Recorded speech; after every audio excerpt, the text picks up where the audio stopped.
Assalamualaikum warahmatullahi wabarakatuh.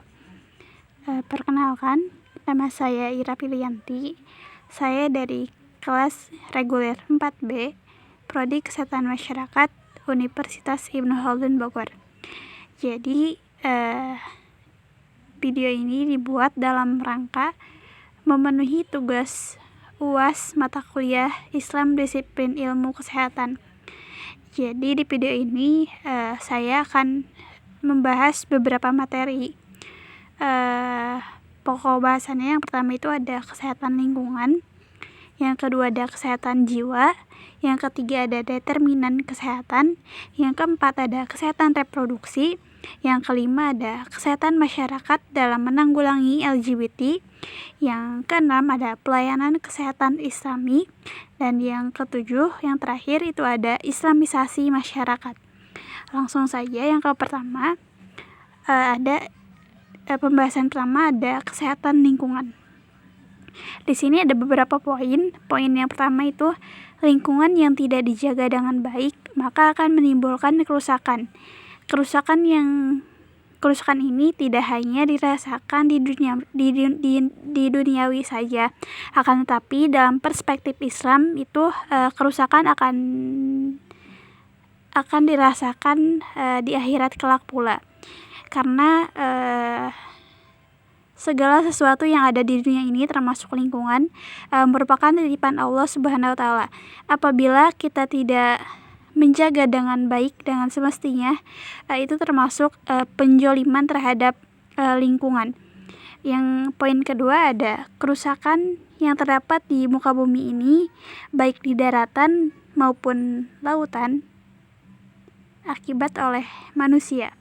Jadi peran terbesar atau penyebab terbesar rusaknya lingkungan itu adalah manusia. Entah dari segi kebiasaan manusia atau perilaku manusia. Tak jarang pula kita temui banyak manusia yang membuang sampah sembarangan, terus kayak melakukan pencemaran, bahkan asap kendaraan bermotor yang kita pakai sehari-hari pun itu dapat menyebabkan pencemaran udara dan lain sebagainya. Yang terakhir, poin ketiga itu sebagai rasa syukur kita atas pemberian Allah Subhanahu wa taala. Oleh karena itu, kita perlu menjaga dengan sebaik-baiknya pemberian Allah tersebut.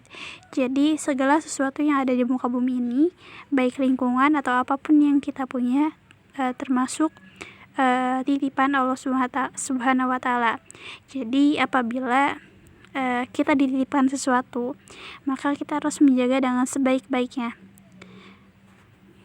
Selanjutnya itu ada materi kesehatan jiwa.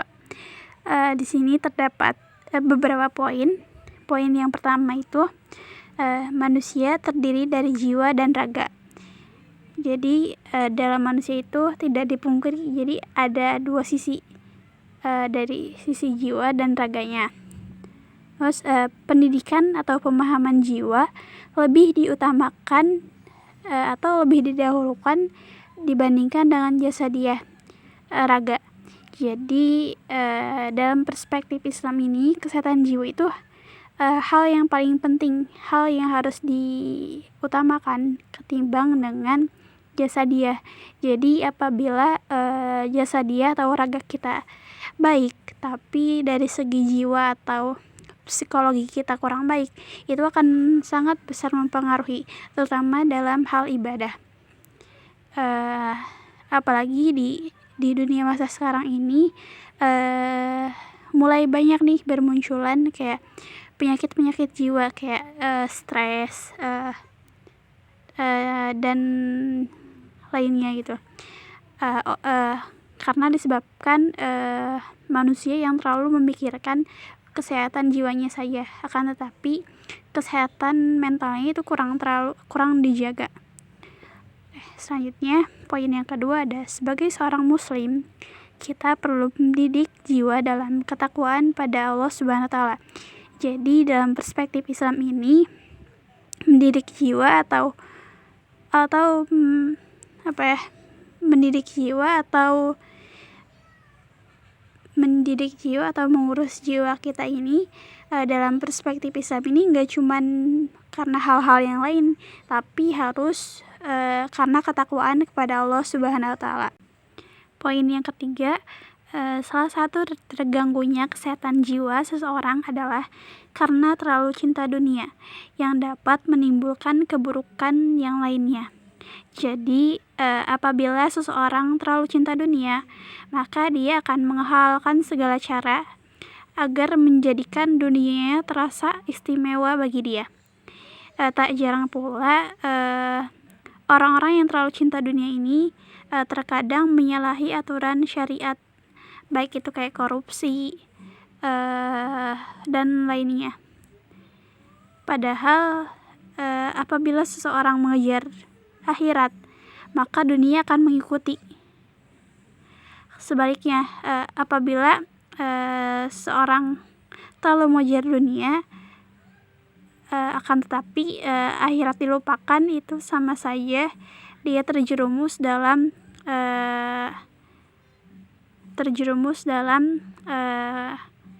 keburukan. Terus poin yang terakhir, agar senantiasa kesehatan jiwa kita terjaga, alangkah baiknya kita ini meletakkan dunia hanya di telapak tangan dan keimanan di dalam hati. Jadi apabila kita meletakkan keimanan kita di dalam hati, apapun yang terjadi di diri kita, apapun ujian yang Allah Subhanahu wa Ta'ala berikan kepada kita tetap berpegang teguh pada keimanan kita. Kita akan senantiasa percaya bahwa Allah Subhanahu wa Ta'ala selalu di samping kita, dan kita percaya bahwa Allah Subhanahu wa Ta'ala memberikan ujian tidak melebihi batas kemampuan hambanya tersendiri. Oke, selanjutnya ada materi determinan kesehatan. Ada beberapa poin pula.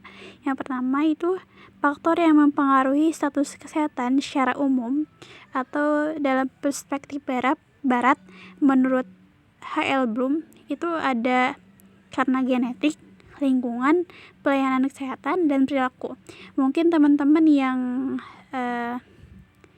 basicnya di kesehatan sudah tidak aneh ya dengan faktor-faktor menurut H.L. Bloom ini. Jadi menurut H.L. Bloom, apabila status kesehatan seseorang baik, maka genetik, lingkungan, pelayanan kesehatan, dan perilakunya pun akan baik. Jadi genetik sangat mempengaruhi status kesehatan seseorang. Mungkin karena kan beberapa ada penyakit yang emang diturunkan karena keturunan, jadi karena genetik, jadi itu sangat mempengaruhi status kesehatan. Nah, selain genetik pula ada lingkungan. Jadi apabila kita berada di lingkungan baik, di lingkungan yang sehat, maka kita pun akan ikut menjadi baik dan sehat. Sebaliknya, apabila kita terdapat di lingkungan yang kurang baik, yang salah, maka kita pun akan ikut-ikutan tidak baik gitu. Terus selanjutnya itu ada status kesehatan. Faktornya itu salah satunya pelayanan kesehatan. Jadi apabila seseorang sering ke pelayanan kesehatan, maka status kesehatan ini dapat terdeteksi atau terpantau. Terus yang terakhir itu ada perilaku.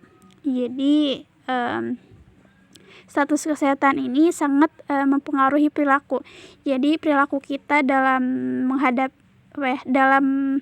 dalam menjaga tubuh kita itu kayak gimana gitu. Apakah perilaku kita buruk, kayak hanya cuman makan tanpa olahraga, itu kan perilaku yang buruk. Jadi poin yang kedua itu ada faktor-faktor yang mempengaruhi kesehatan dalam perspektif Islam. Nah, dalam perspektif Islam ini, faktor yang mempengaruhi kesehatan itu dibahas secara menyeluruh, yaitu nggak cuman yang disebutkan menurut H.L. Bloom aja, tapi salah satunya itu karena faktor iman dan ibadah. Ternyata faktor iman dan ibadah dalam Islam ini sangat mempengaruhi status kesehatan seseorang. Pembahasan selanjutnya itu ada kesehatan reproduksi. Poin yang pertama, kesehatan reproduksi dalam Islam dibahas secara komprehensif dari segi kebersihan diri, asupan nutrisi, terus preventif dalam penyakit menular maupun tidak menular. Jadi kesehatan reproduksi dalam perspektif Islam ini gak cuma membahas tentang diri sendiri, tapi membahas secara keseluruhan, lebih komprehensif dari segi kebersihan diri. Jadi gimana gimana kita menghadapi kebersihan diri kita. Terus selain itu ada asupan nutrisi, kira-kira makanan apa aja sih yang masuk ke dalam tubuh kita. Terus selain itu ada preventif penyakit menular. Jadi kayak gimana sih kita melakukan pencegahan penyakit menular seksual atau penyakit tidak menular yang berhubungannya dengan reproduksi. Terus poin yang kedua itu ada Islam juga sangat memperhatikan dan mengharuskan untuk menjaga kesehatan reproduksi karena sudah menjadi fitrah manusia untuk berpasang-pasangan dengan tujuan melestarikan keturunan. Materi selanjutnya ada kesehatan masyarakat dalam menanggulangi LGBT. Dalam masa sekarang ini kita banyak dihadapi dengan masalah-masalah yang luar biasa gitu. Salah satunya LGBT ini.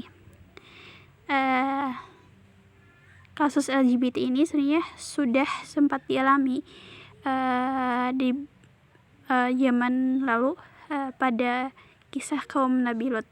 Jadi pada zaman Nabi Lut tuh orang-orang pada masa itu menyimpang dari ajaran agama Islam. Jadi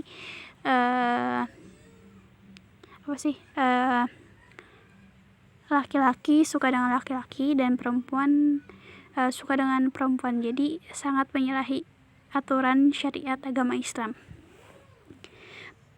Di sini kita akan membahas beberapa poin. Yang pertama itu dalam masa sekarang ini banyak terjadi penyimpangan. Nah, seperti yang dijelaskan tadi, karena kan dalam masa sekarang ini manusia memiliki kebebasan yang sebebas-bebasnya untuk mengakses informasi. Nah, dari kebebasan inilah terkadang manusia tidak menyaring informasi yang diterima. Jadi langsung diterima dengan apa adanya tanpa disaring terlebih dahulu, baik itu buruk atau benar gitu. Terus poin yang kedua itu ada penyimpangan terjadi karena bisikan setan sehingga sulit membedakan antara baik dan salah. Jadi menurut Islam nih, penyimpangan ini terjadi bukan karena faktor internal saja, akan tetapi ada faktor luarnya. Salah satunya bisikan setan. Bisikan setan ini mungkin bisa timbul karena manusia yang kurang dekat dengan Allah SWT. Poin yang ketiga, sesuatu yang keluar dari fitrah tidak akan pernah sempurna. Misalnya pada zaman sekarang ini banyak sekali manusia atau orang-orang yang tadinya wanita akan tetapi dia ingin menjadi seorang laki-laki. Begitupun sebaliknya. Nah, hal tersebut apabila terjadi dengan bantuan teknologi, maka tidak akan sesempurna ciptaan Allah pada awalnya gitu. Jadi mau sebisa apapun, mau sekeren apapun dengan bantuan teknologi, akan tetapi karena tidak sesuai dengan fitrahnya, maka ada saja celah yang terlihat tidak sempurna. Kemudian poin yang keempat, salah satu cara penyembuhan penyakit ini atau penyimpangan ini tidak hanya melalui pendekatan normatif saja. Jadi tidak hanya pengedukasian kayak pendekatan ngasih motivasi, tidak cukup hanya itu saja. Akan tetapi diperlukan juga terapi ruqyah. Karena sudah dipastikan dalam diri seseorang yang melakukan penyimpangan ini dalam dirinya terdapat jin. Jadi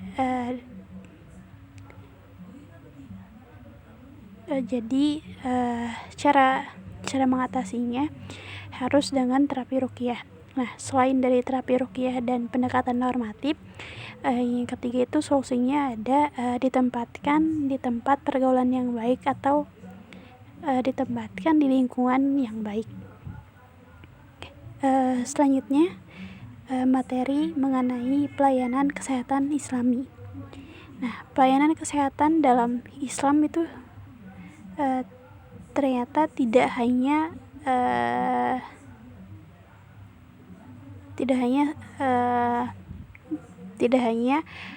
sebatas pasien dan tenaga kesehatan saja, akan tetapi lebih daripada itu.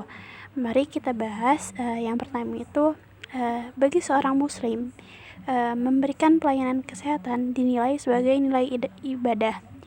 Jadi nilai ibadah yang terdapat itu ada nilai akidah, nilai akhlak, dan nilai muamalah.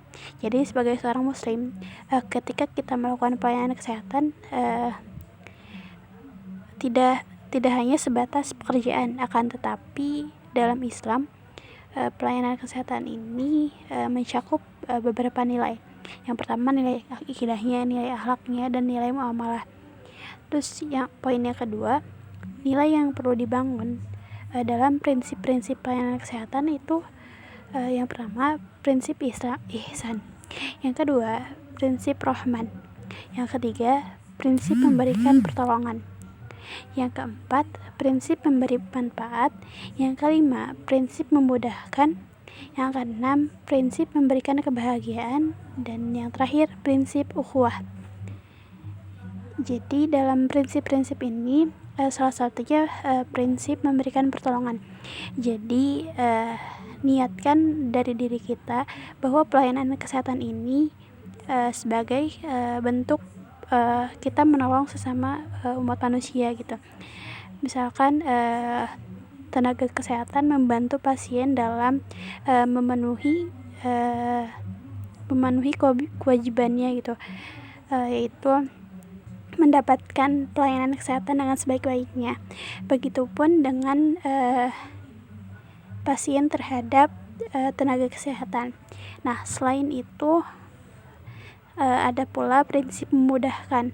Nah, prinsip memudahkan ini dalam proses pelayanan kesehatan antara si tenaga kesehatan dengan pasien itu harus mudah. Jadi tidak ada menghalang-halangi itu. Terus yang selanjutnya itu prinsip ukhuwah. Jadi kita niatkan pelayanan kesehatan ini sebagai bentuk ukhuwah kita antara sesama muslim. Jadi erat kaitannya dengan ukhuwah. Terus selain itu ada prinsip rahman juga. Prinsip rahman ini prinsip kasih sayang.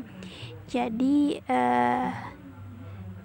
posisikan pasien itu sebagai orang terdekat kita. Jadi berilah pelayanan kesehatan dengan sebaik-baik mungkin agar pasien merasa nyaman. Jadi antara pasien dengan tenaga kesehatan memiliki timbal balik yang cukup baik gitu. Kita ke materi selanjutnya mengenai islamisasi masyarakat. Nah, materi ini materi terakhir. Ada beberapa poin. Yang pertama, setiap gerak-gerik dan langkah kita sebagai manusia atau sebagai seorang akademisi harus diiringi dengan ilmu. Poin yang kedua, islamisasi masyarakat tidak akan tercapai apabila tidak dimulai dengan diri sendiri. Jadi tidak hanya islamisasi masyarakat, mungkin ilmu apapun itu apabila kita hendak menerapkan kepada orang lain, langkah baiknya kita tanamkan terlebih dahulu kepada diri kita sendiri.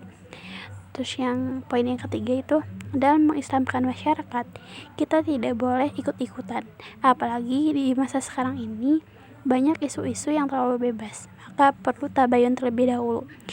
Jadi apabila misalkan terdapat isu-isu yang kurang baik, kita jangan ikut-ikutan terhadap isu tersebut. Jadi alangkah baiknya kita meng-cross check kembali apakah isu tersebut benar ataukah salah. Jadi perlu adanya penengah di antara kekacauan tersebut. Jadi sebelum dalam rangka mengislamisasi masyarakat ini, kita tidak bisa sembarangan mencap atau menjudge sesuatu hal. Jadi kita menanggapi suatu hal atau suatu masalah itu harus diiringi dengan ilmu. Mungkin itu saja yang bisa saya sampaikan. Kurang lebihnya mohon maaf. Terima kasih. Wassalamualaikum warahmatullahi wabarakatuh.